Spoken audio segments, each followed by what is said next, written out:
La la la la, la la la la, la la la la, la la la la, la la la la, la la la la, la la la la, la la la la。走过伤心，走过泪水。让每一颗心再次飞起来，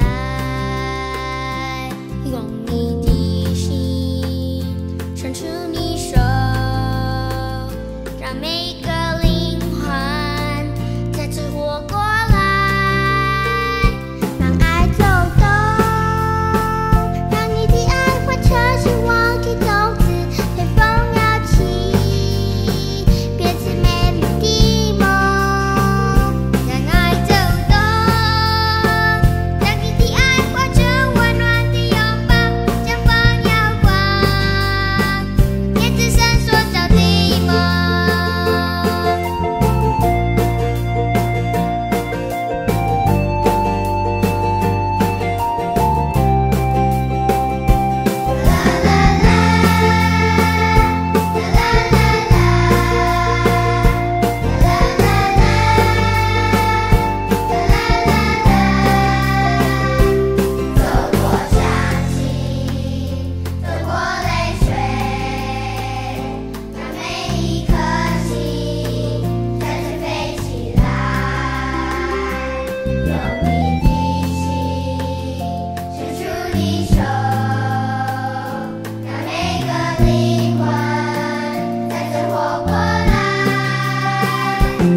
Halo teman-teman, sebelum beribadah kita gosok gigi dulu dan mandi dulu supaya bersih.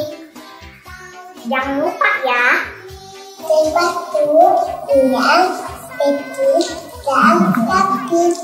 Teman-teman, sebelum ibadah kita persiapkan hati dengan berdoa. Teman-teman, waktu ibadah jangan mainkan HP atau mainan yang lainnya.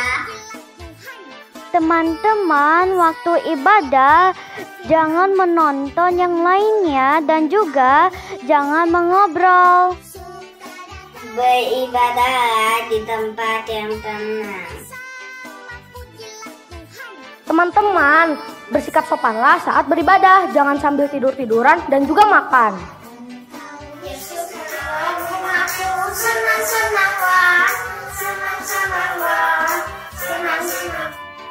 Waktu pujian kita bersama-sama bernyanyi ya. Membeli obat itu, Duduk tenang, dengarkan firman Tuhan. Teman-teman, ikuti ibadah dari awal sampai selesai ya.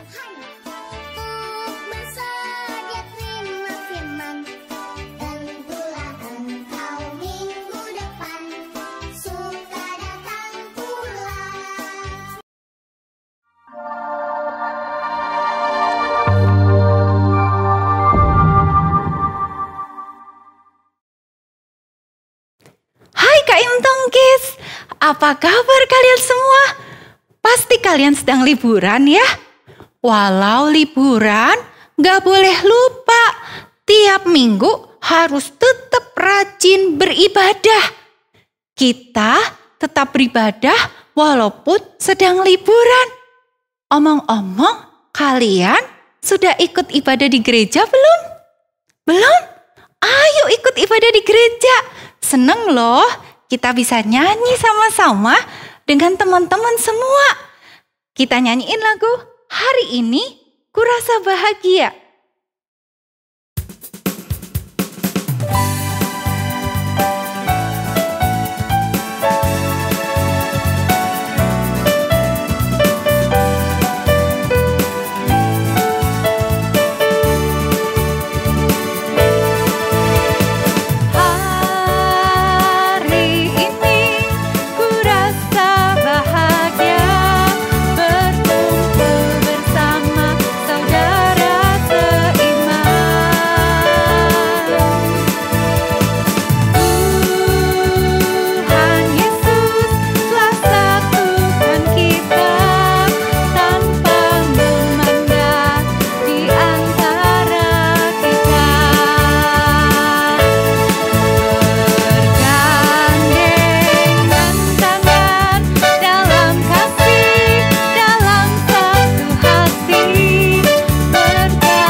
Gak akan bisa memisahkan kita satu sama lain. Yuk di awal kebaktian ini kita mau berdoa ya. Tuhan, terima kasih. Hari ini kami bahagia karena tiba di hari ibadah kami lagi. Tuhan, tolong kami supaya kami bisa menyanyi dengan penuh semangat. Kami juga mau sungguh-sungguh mendengarkan firman Tuhan supaya kami boleh makin mengenal Tuhan. Terima kasih Tuhan, hanya di dalam nama Tuhan Yesus kami sudah berdoa. Amin. Anak-anak, cinta gak sama Yesus? Yesus sudah berkorban buat kalian, buat kita semua. Yesus menebus dosa kita. Lausuh cinta sama Yesus. Kalian juga kan? Kita mau nyanyikan lagu Saya Cinta Tuhan Yesus.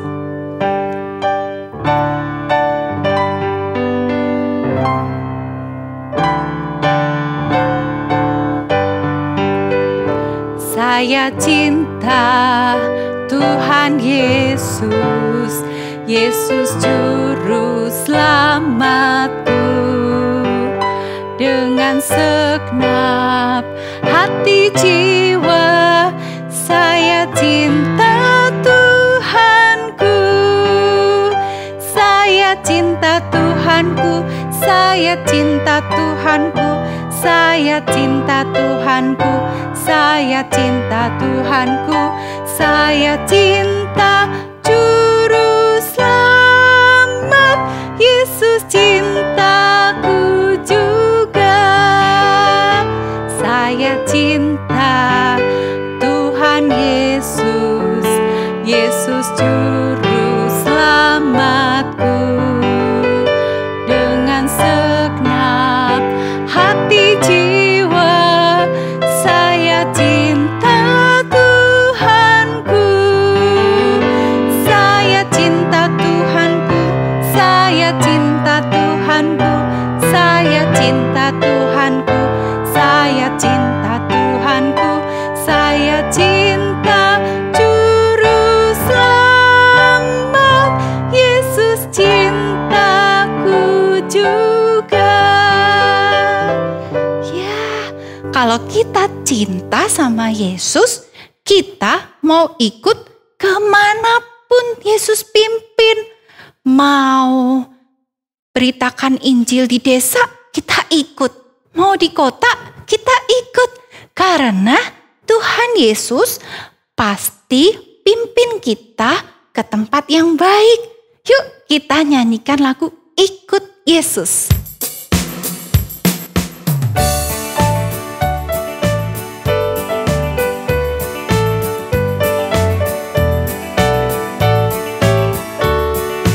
Ikut Yesus, ku mau ikut Yesus. Ke tempat manapun ku ikut Yesus. Ikut Yesus, ku mau ikut Yesus. Kemana Ia pimpin ku mau ikut Dia lagi. Ikut Yesus, ku mau ikut Yesus. Ke tempat manapun ku ikut Yesus. Ikut Yesus, ku mau ikut Yesus. Kemana Ia pimpin ku mau ikut Dia. Ya, kemanapun Tuhan pimpin, kita mau ikut. Sekarang kalian siapkan persembahannya ya. Kita sama-sama beri yang terbaik buat Tuhan. Boleh masukkan di celengan, boleh juga minta tolong papa mama untuk scan barcode atau transfer. Sudah beri yang terbaik buat Tuhan. Kita sama-sama bawa persembahan kita dalam doa ya. Yuk kita berdoa. Teman-teman, mari kita berdoa. Tuhan Yesus, terima kasih atas Engkau yang telah memberkati kami hari ini. Tuhan, kami telah memberikan persembahan. Tolong berkati persembahan ini Tuhan, supaya bisa berkenan di hati-Mu Tuhan. Berkati juga keluarga kami supaya mereka sehat selalu dan diberkati Tuhan. Terima kasih Tuhan, dalam nama Tuhan Yesus kami berdoa. Amin. Amin. Kita mau mendengarkan firman Tuhan. Kita yang jadi murid-murid Tuhan Yesus seharusnya juga memberitakan Injil kemanapun. Kenapa? Karena Tuhan sudah begitu mengasihi kita. Kasih-Nya Tuhan mendorong kita memberitakan Injil selamanya. Yuk kita nyanyi lagu ini, beritakan Injil selamanya.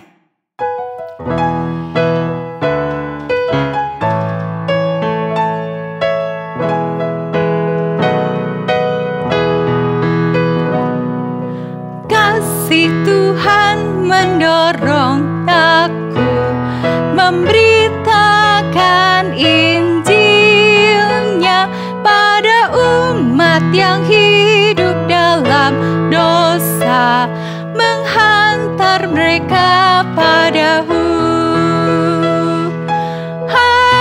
Hanyalah Kristus Juru Selamat yang hidup. Kasih Tuhan mendorong daku, beritakan Injil-Nya selamanya. Kita nyanyikan sekali lagi lebih cepat ya. Kasih Tuhan mendorong daku, memberitakan Injil-Nya pada umat yang hidup dalam dosa, menghantar mereka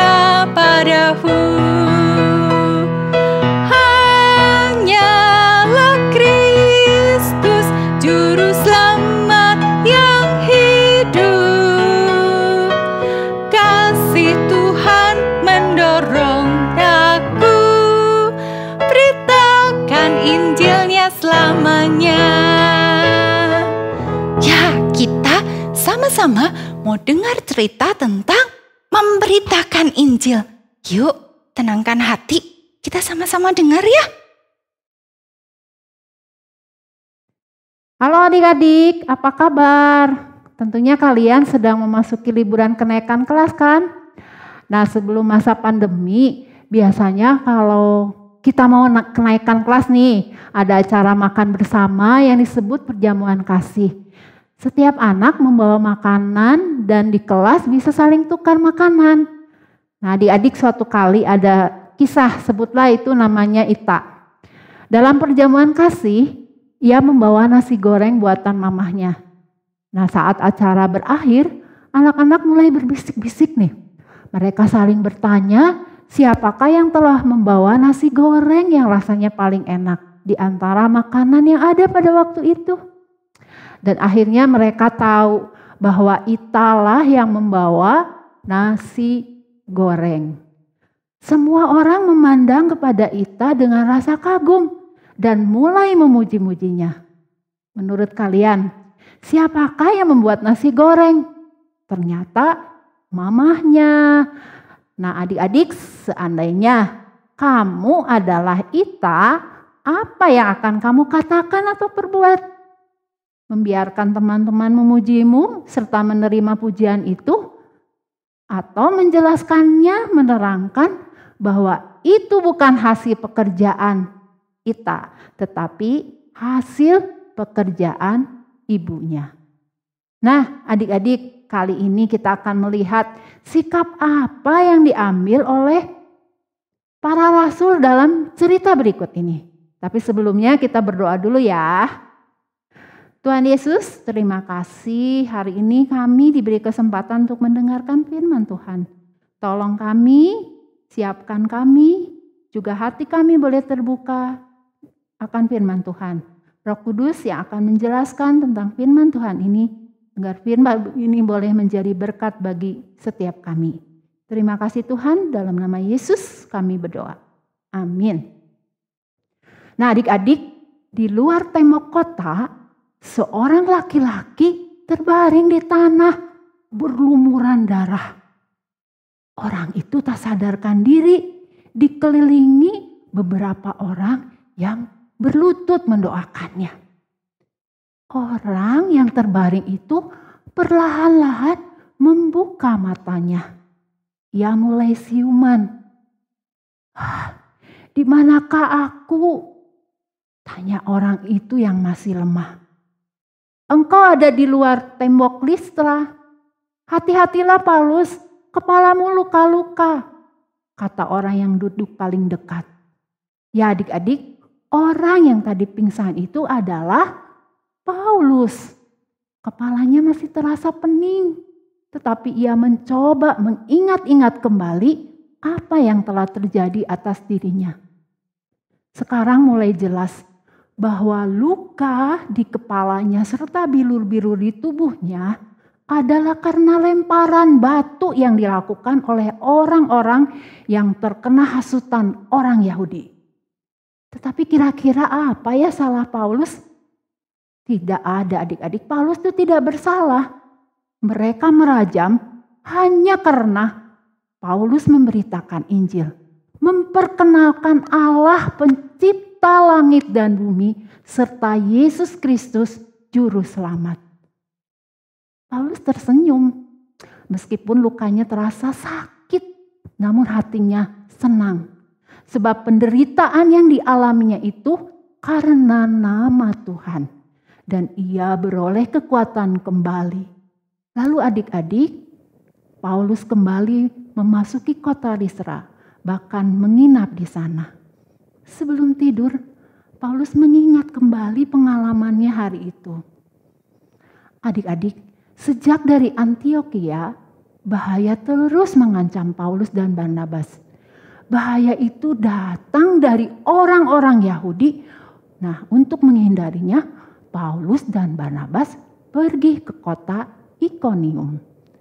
Di Ikonium, kedua rasul itu mengajar di rumah ibadah, sehingga sejumlah orang Yahudi dan orang Yunani menjadi percaya kepada Tuhan. Tetapi ada juga orang Yahudi yang menolak ajaran mereka.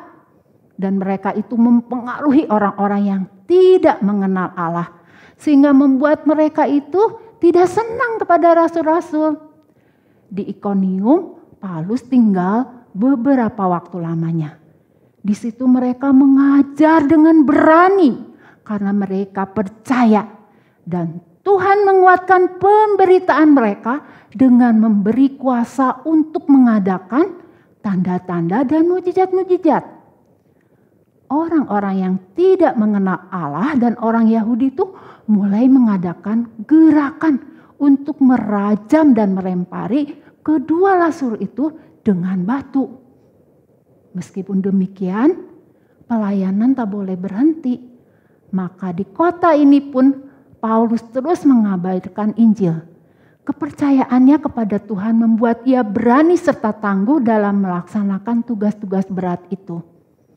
Lalu adik-adik berikutnya, Paulus dan Barnabas, dia menyingkir ke sebuah kota yang lain, yaitu kota Listra. Apa yang terjadi di kota ini? Kita ikuti ceritanya ya adik-adik. Nah, ketika Paulus sedang memberitakan Injil, ada seorang yang sedang duduk saja.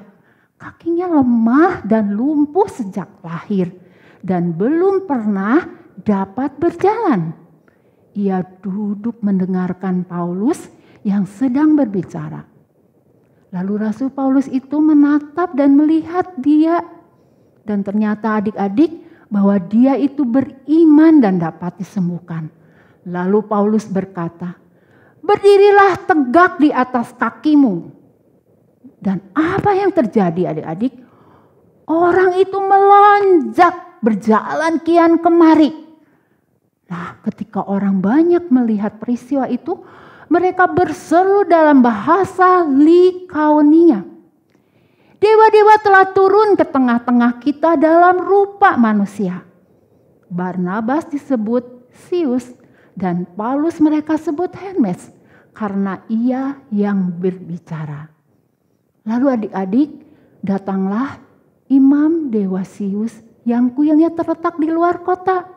Dia membawa lembu-lembu jantan dan karangan-karangan bunga ke pintu gerbang kota untuk membawa persembahan kepada dua rasul ini. Melihat hal itu, apakah Paulus dan Barnabas senang? Tidak adik-adik. Paulus dan Barnabas mengoyakkan pakaiannya. Lalu mereka masuk ke kerumunan orang sambil berseru, "Hai kamu sekalian, mengapa kamu berbuat demikian? Kami ini adalah manusia biasa seperti kamu. Kami ada di sini untuk memberitakan Injil kepada kamu supaya kamu meninggalkan perbuatan sia-sia dan berbalik kepada Allah yang hidup, yang menjadikan langit dan bumi, laut dan segala isinya." Rasul-rasul hampir tidak dapat mencegah mereka memberi persembahan korban kepada kedua rasul ini. Nah, adik-adik, datanglah orang-orang Yahudi dari Antiokhia dan Ikonium. Mereka itu membujuk orang banyak untuk memihak mereka. Lalu mereka melempari batu dan menyeretnya Paulus dan Barnabas keluar kota. Tetapi adik-adik, ketika orang-orang percaya itu berdiri di sekelilingnya, Paulus bangun dan masuk kembali ke kota Listra. Nah, lalu besoknya Paulus berangkat ke kota Derbe, setelah dari Listra ke kota Derbe bersama dengan Barnabas. Nah, apa yang dilakukan di Derbe? Di sini Paulus dan Barnabas memberitakan kabar baik dan banyak orang menjadi percaya kepada Yesus. Nah, setelah dari kota Derbe, lalu Paulus kembali ke kota Listra, kemudian ke Ikonium, dan lalu ke Antiokhia di Pisidia. Ketika sampai di Antiokhia, Paulus dan Barnabas mengumpulkan orang-orang dari jemaat itu, lalu menceritakan semuanya yang sudah dilakukan oleh Allah melalui mereka. Mereka menceritakan juga mengenai bagaimana Allah telah membuka jalan supaya orang-orang bukan Yahudi percaya kepada Tuhan Yesus. Nah adik-adik, mari kita ingat kembali cerita yang tadi Lause sudah sampaikan dengan menjawab beberapa pertanyaan berikut ini. Di kota apa saja dalam cerita hari ini mereka memberitakan Injil atau Paulus dan Barnabas? Ada yang tahu? Pasti tahu ya. Di Ikonium, Listra, Derbe. Jadi ada 3 kota: Ikonium, Listra, Derbe. Yang kedua, mengapa para rasul berani mengabarkan Injil? Tahu adik-adik? Mereka percaya kepada Tuhan dan Tuhan memberi mereka kuasa untuk mengadakan tanda-tanda dan mujizat. Yang ketiga, apa yang dikatakan Paulus kepada orang lumpuh itu? Berdirilah tegak di atas kakimu. Dan karena orang lumpuh itu percaya, maka disembuhkan dari lumpuhnya. Nah, yang keempat, bagaimana reaksi atau tanggapan orang-orang Listra melihat peristiwa ini? Adik-adik tahu? Pasti tahu juga ya. Mereka menganggap Paulus dan Barnabas adalah dewa. Nah, sebutan dewa apa kepada Paulus dan Barnabas? Paulus disebut dewa Hermes. Barnabas disebut dewa Zeus. Nah, apa yang dilakukan Imam Dewa Zeus? Mereka membawa lembu-lembu jantan dan karangan-karangan bunga. Apa yang dilakukan dan dikatakan Paulus dan Barnabas kepada orang Listra? Paulus mengoyakkan pakaiannya dan berkata bahwa mereka bukanlah dewa, tetapi manusia biasa yang mengabarkan Injil. Yang terakhir, apa yang dikatakan oleh orang-orang Listra kepada Paulus dan Barnabas ketika memberitakan Injil? Mereka menyeret dan melempari batu dengan batu ya.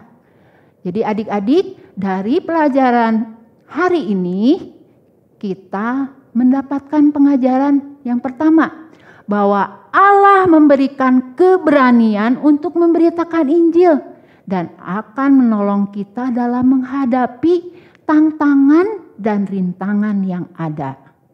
Yang kedua, Allah yang akan memberikan kepada kita kemampuan berbicara ketika kita memberitakan Injil. Yang ketiga, ketika kita bisa melakukan sesuatu, ketika kita memberitakan Injil, itu karena Tuhan yang menolong kita melakukannya. Karena itu, kita harus mengembalikan segala pujian, kehormatan hanya kepada Tuhan. Mari adik-adik, dengan pertolongan Tuhan kita mau bersaksi kepada orang yang belum percaya tentang karya keselamatan, yaitu Tuhan Yesus yang mati untuk menebus dosa kita, bangkit, menang dari kuasa maut dan hidup menyediakan tempat kita di sorga bagi setiap orang yang percaya kepada Tuhan Yesus. Nah adik-adik, ayat hafalan hari ini diambil dari Mazmur nomor 29 ayat 2. Kita baca sama-sama ya. 1, 2, 3. Mazmur 29 ayat 2. Berilah kepada Tuhan kemuliaan namanya. Sujudlah kepada Tuhan dengan berhiasan kekudusan. Sekali lagi adik-adik. 1, 2, 3. Mazmur 29 ayat 2. Berilah kepada Tuhan kemuliaan namanya. Sujudlah kepada Tuhan dengan berhiaskan kekudusan. Kita akan berdoa ya. Terima kasih Tuhan untuk berkat Tuhan melalui firman Tuhan pada hari ini. Kiranya Tuhan yang akan menolong kami mengerti akan firman Tuhan. Kami diberikan kekuatan dan semangat untuk memberitakan Injil. Menjadi saksi Tuhan dimanapun Tuhan tempatkan. Mungkin ini adalah sulit bagi kami, tetapi kami percaya dengan pertolongan Tuhan. Seperti apa yang dialami oleh Paulus. Kami sungguh mendapatkan kekuatan kemampuan untuk boleh berbicara tentang Tuhan Yesus kepada teman-teman kami yang belum percaya. Kami sungguh bersyukur untuk firman Tuhan hari ini. Biarlah firman-Mu senantiasa menjadi kekuatan bagi setiap kami. Terima kasih Tuhan, di dalam nama Yesus kami berdoa. Amin. Wah, hebat ya. Para rasul disuruh Tuhan kemanapun mau ikut. Beritakan Injil ke sana, ikut ke sini, ikut. Tuhan yang pimpin gak pernah salah. Kita jangan mau kalah. Kita sama-sama mau berjanji jadi murid Tuhan yang setia. Kita nyanyi lagu Tuhan Yesus, aku berjanji.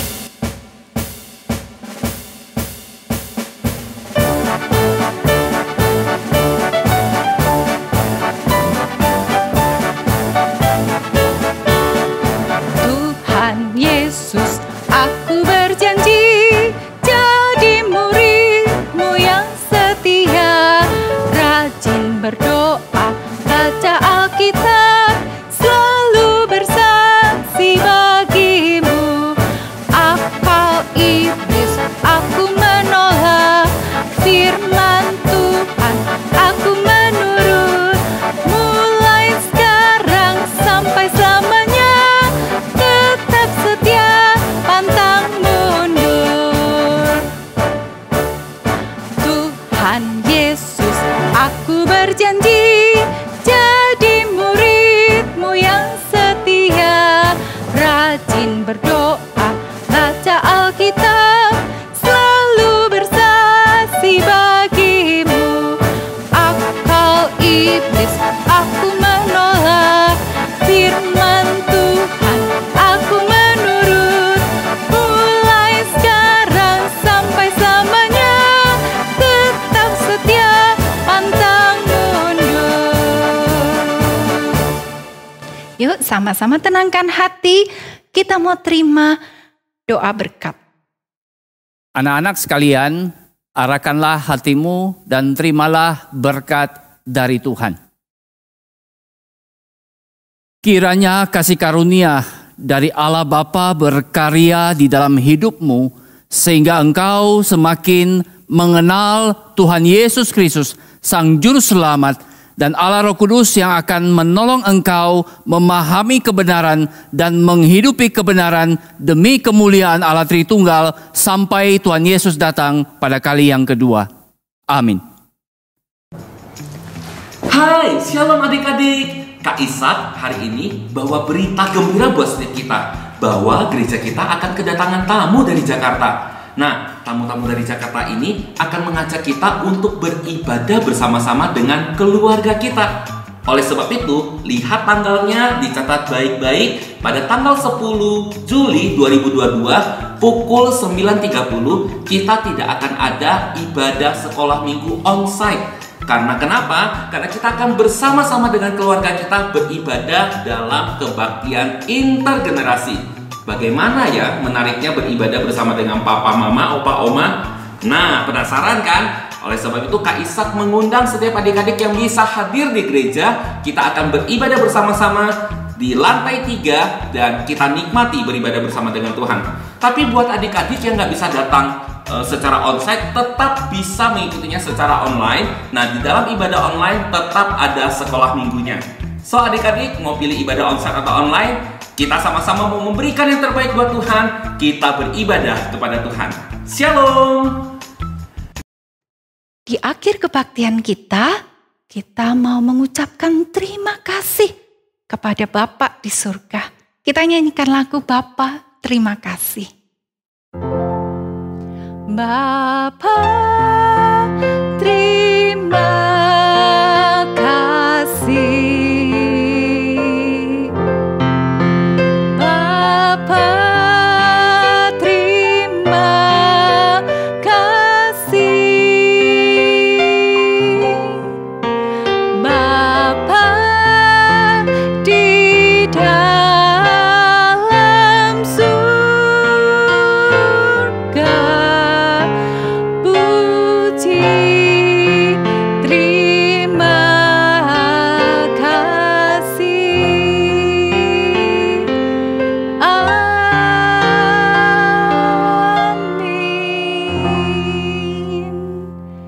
kebaktian kita sampai di sini.